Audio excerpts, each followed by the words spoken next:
Thank you so much. Good afternoon, everyone. It's my pleasure and honor to be here today. Thank you for the very kind introduction. This is a special invitation and presentation for me. Swadesh Swadesi hota hai.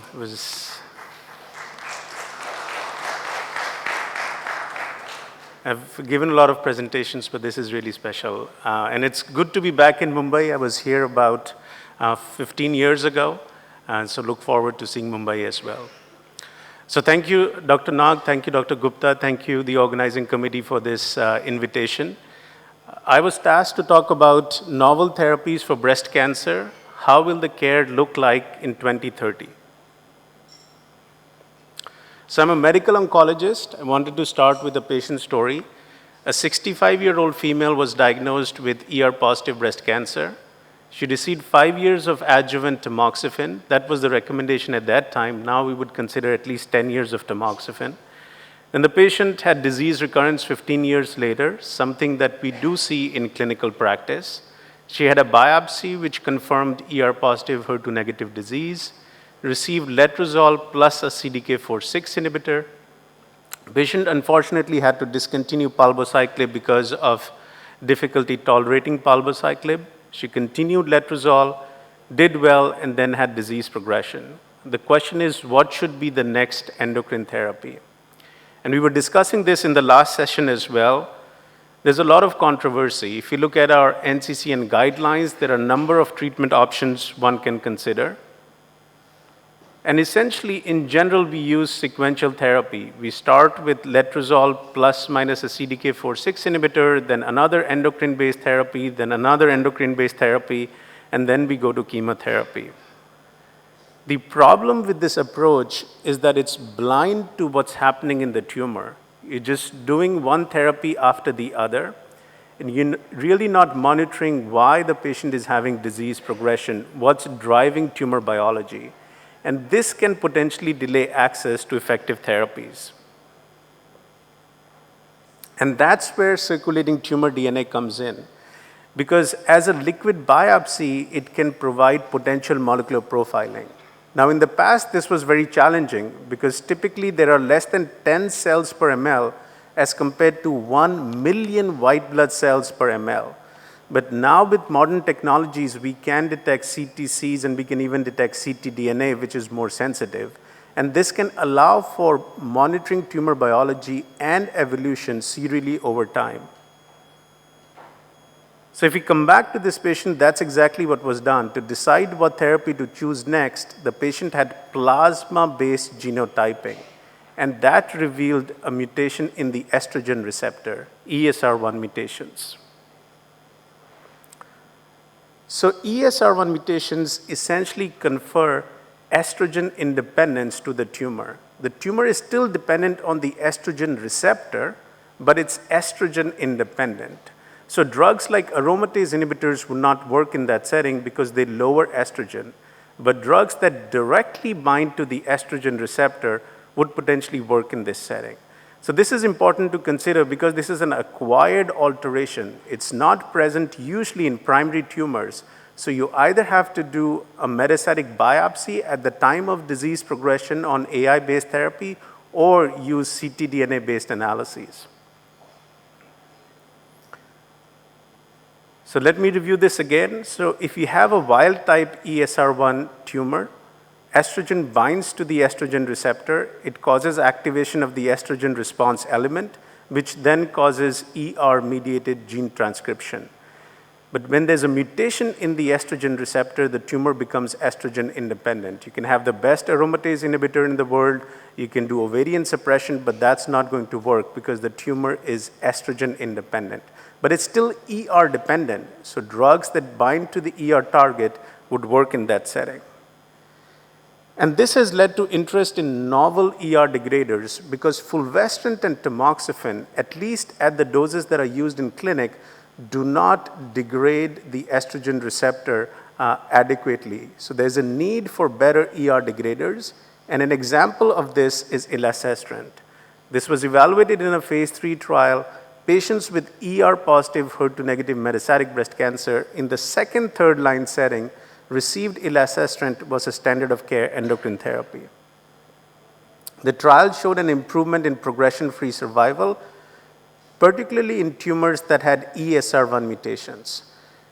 I think this is important because in the second, third line setting, if you are seeing ESR1 mutations, it's telling you something about the tumor biology. It's telling that the tumor is still dependent on the ER pathway, because the other possibility is that the tumor is both estrogen and ER independent. But if there's an ESR1 mutation, it's almost like a surrogate marker that the tumor is still ER dependent. So in this setting, you could see benefit with an agent like elacestrant, which is a superior endocrine therapy to other endocrine agents like fulvestrant. The other important observation was that if you look at the curves, you see a drop in both arms and then separation. So the initial drop is likely because of endocrine resistant disease. This is the second, third line setting. All these patients had received prior endocrine-based therapy. So a subset of them have endocrine resistant disease. It's almost like triple negative. So in that setting, an ER agent is not going to show a benefit, and you see a drop in the curves. And then in the patients who have endocrine sensitive disease, you can see a benefit. So the next question was, can we identify the subgroup who has a drop versus the other subgroup where there's a separation? We looked at genomic biomarkers and we couldn't find a signal, but then we looked at prior duration of CDK4/6 because all these patients had received prior CDK4/6 inhibitor. So the hypothesis was that patients who are on first-line CDK4/6 inhibitor for a longer period of time, they likely have more endocrine-sensitive disease, and that could define the endocrine-sensitive population. So this was presented last month at the San Antonio Breast Cancer Conference, where duration of CDK4/6 was used as a surrogate marker to define endocrine-sensitive disease. And you could see a clear signal. In patients who had received CDK4/6 inhibitor for at least 12 months, the median PFS with elacestrant was about 8 months as compared to 2 months with standard endocrine therapy. So maybe in the clinic, a simple clinical pathological feature like duration of CDK4/6 inhibitor could define endocrine sensitive disease and the right use of an endocrine agent in this setting. Now, besides this, there are other SERDs in clinical development, including imlunestrant as well as camizestrant. The only thing I would say is we would need to be very careful with cross-trial comparisons because these were different studies.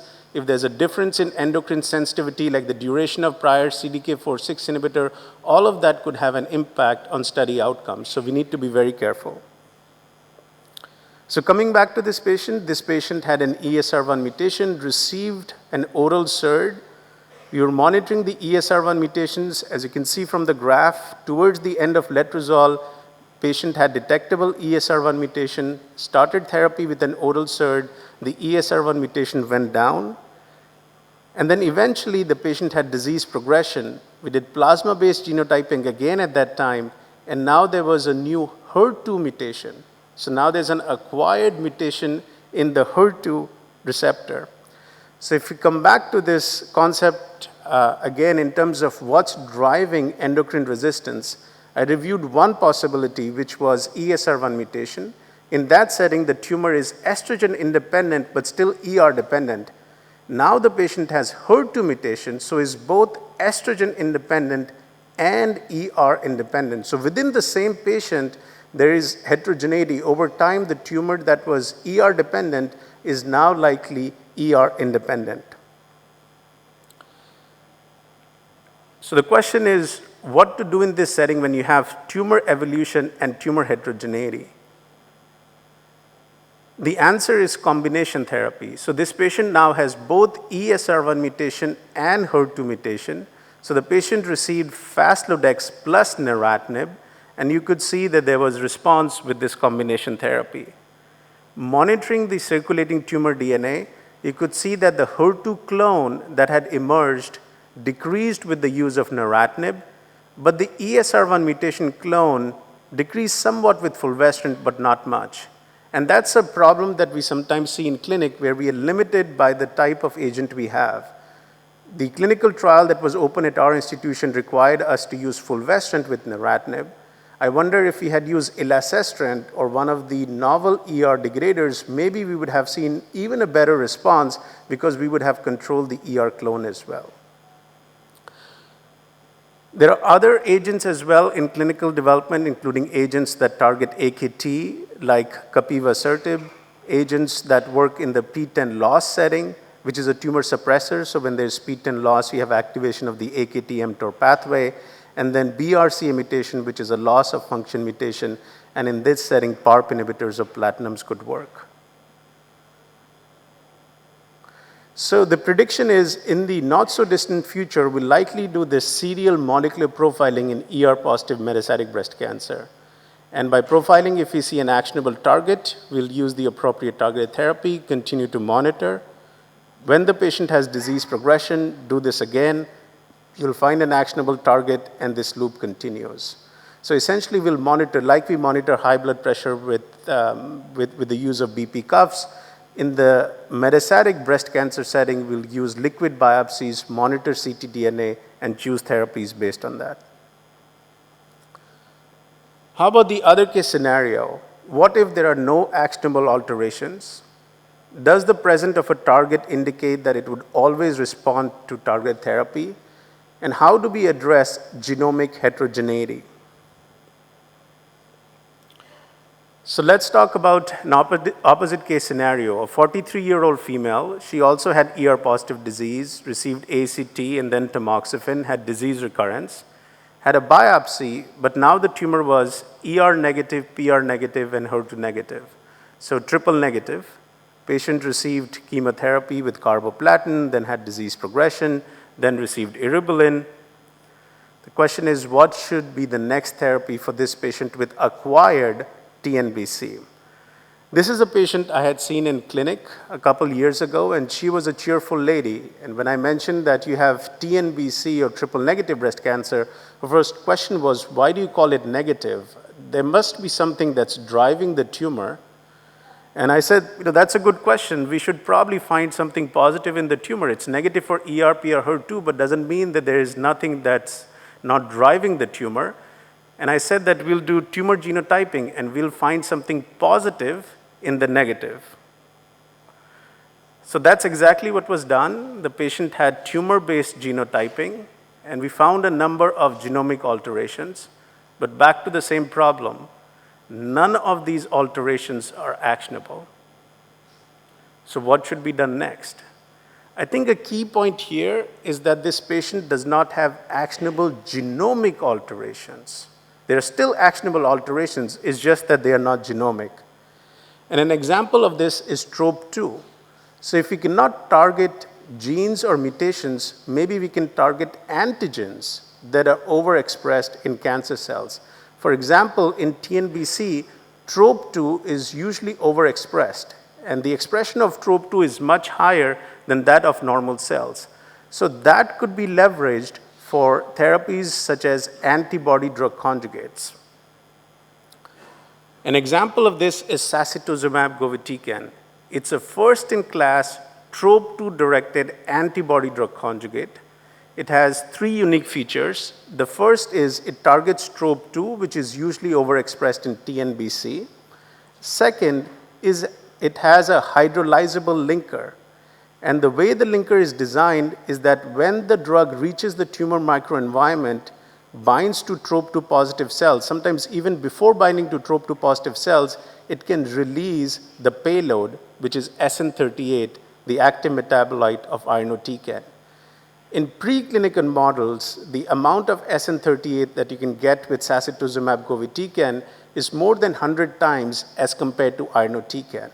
So in a way, it's just delivering higher doses of chemotherapy to the cancer cells using an antigen that's overexpressed in cancer cells. So we were involved in the development of this drug, phase 1, phase 2, saw responses in patients with triple negative breast cancer, response rate of more than 30%. And in general, with standard chemotherapy, you see response rate of 5 to 10% in this setting.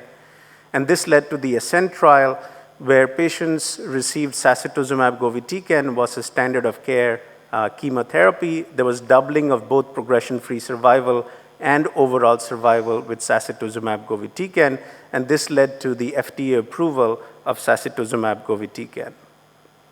So it's currently approved in the US in the second line and beyond setting for patients with metastatic TNBC. But is the efficacy restricted to TNBC? TROP2 is also expressed in ER-positive breast cancer. It's an epithelial marker. So the drug was also evaluated in ER-positive breast cancer, and you could see responses in ER-positive metastatic breast cancer as well, which led to the phase 3 TROPiCS-02 trial. And as was presented last year, there was improvement in overall survival with sacituzumab govitecan versus standard chemotherapy in the third line plus ER-positive metastatic breast cancer setting, median overall survival of 14.4 as opposed to 11 months with standard chemotherapy. Now, besides this, there are other drugs in development as well, such as trastuzumab deruxtecan, which targets HER2. And we've seen efficacy of trastuzumab deruxtecan in HER2-low breast cancer as well.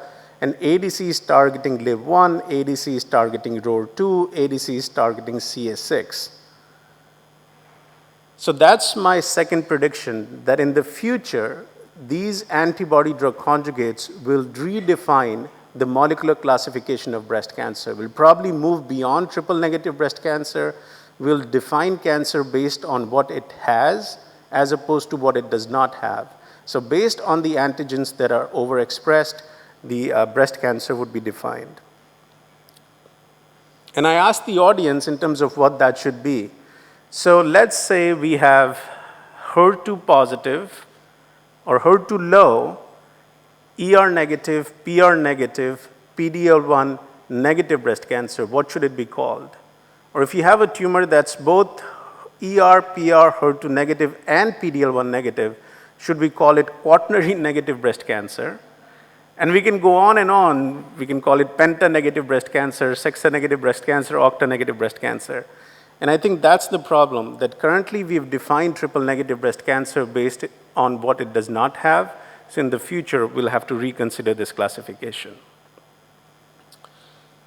Okay, in the last 15 minutes, I wanted to talk about how can we move the field forward. We've heard about novel ER degraders, novel antibody-drug conjugates. In general, these agents cause a response rate of about 30 to 35%. But how can we further deepen the responses? Can we improve the response rate to 50%, 70%, 80%? What's the strategy to further improve outcomes? I think we need biomarkers. We need to identify the subgroup of patients who had complete response with, say, sacituzumab govitecan or trastuzumab deruxtecan. Can we identify that subgroup? And maybe for that subgroup, single-agent ADC-based therapy is sufficient. Then you have the big subgroup where patients had some response but not a complete response. So for this subgroup, we would likely need combination therapy. And then you have the other subgroup where there was no response at all. And for this subgroup, we probably need a different type of therapy. Now, one strategy to evaluate biomarkers is to do biopsies in the metastatic setting, but that's problematic because A, it's difficult to do repeated biopsies, and B, in the metastatic setting, because of tumor evolution, it might not truly represent what's happening. I think the neoadjuvant setting is a better setting to evaluate biomarkers because in the neoadjuvant setting, the tumor has not been treated with other therapies. You can do a pre-treatment biopsy, the patient can receive a drug, and then in the surgical specimen, you can look at whether the patient had a complete response or PCR, which we know is a good surrogate marker for disease-free survival. And you can also understand resistance. If a patient did not have PCR, analysis of the surgical specimen could provide insight in terms of what's driving resistance. So this is exactly what's being done with sacituzumab govitecan. At our institution, we have a trial called NeoStar, which is looking at sacituzumab govitecan for patients with localized triple-negative breast cancer. Patients receive 4 cycles of sacituzumab govitecan, and if there's a complete response, they go to surgery. But if a patient has a radiologically detectable disease, they get a biopsy, and then after that, they can receive additional standard therapies such as AC or ACT or TC. So it's an adaptive approach. You learn from how the patient's tumor is responding to therapy, and then based on that, you can further escalate or de-escalate. And that's my other prediction, that in the future, we'll likely see more of these adaptive designs, where based on the initial response to therapy, you can escalate or de-escalate subsequent therapy. And this is an example of an adaptive design where you identify biomarkers and based on response, escalate, de-escalate, and in the future, the FDA is likely going to look at these designs for potential approval as well. Now, the final piece, if we come back to the patient that we started with, this was a patient who had disease recurrence 15 years after the original diagnosis of ER-positive breast cancer. And we were discussing this in the panel as well. This patient had disease recurrence 15 years after the original diagnosis. Should we have considered 15 years of adjuvant tamoxifen? What if this patient had disease recurrence 20 years later? Should we have done 20 years of tamoxifen? And I think that's a common problem in ER-positive breast cancer, where we have late recurrence and this question of extended endocrine therapy. They're almost like two cells, the blue cells and the red cells. Red cells are the proliferating cells which cause disease recurrence in the first 5 years. And then you have these blue cells, these dormant cells, that can cause disease recurrence later on beyond 5 years. The question is, how can we identify the time when these dormant cells have a switch and they change from dormancy to a proliferative state? One potential solution is circulating tumor DNA. We know that cells, when they divide, they shed tumor DNA. So maybe if we monitor tumor DNA, that could provide insight as to when these dormant cells start proliferating again. So there is an ongoing study testing this approach. This is for patients with ER-positive, HER2-negative breast cancer who are on adjuvant endocrine therapy. During their adjuvant endocrine therapy, they are being tested for ctDNA. And if they have detectable ctDNA on adjuvant endocrine therapy, randomization to the addition of a CDK4/6 inhibitor, the idea is to escalate with a novel therapy to potentially eradicate the tumor DNA versus continue the same therapy. And the primary outcome of this trial is ctDNA clearance. Because this patient has detectable ctDNA, you can add a therapy and see if you can eradicate the tumor DNA with this addition of CDK4/6 inhibitor.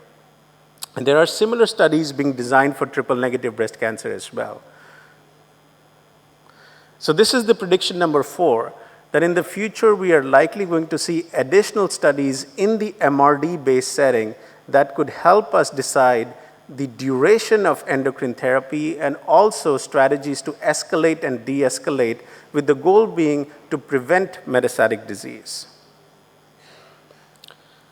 So the era of precision medicine started with the right targeted therapy for the right tumor. But over the years, we've realized it's much more complex than this. We have tumor evolution, multiple clones, compensatory pathways, access to therapies. And so the field has now moved towards a right regimen for the right patient based on the right test and at the right time. Thank you so much for your attention.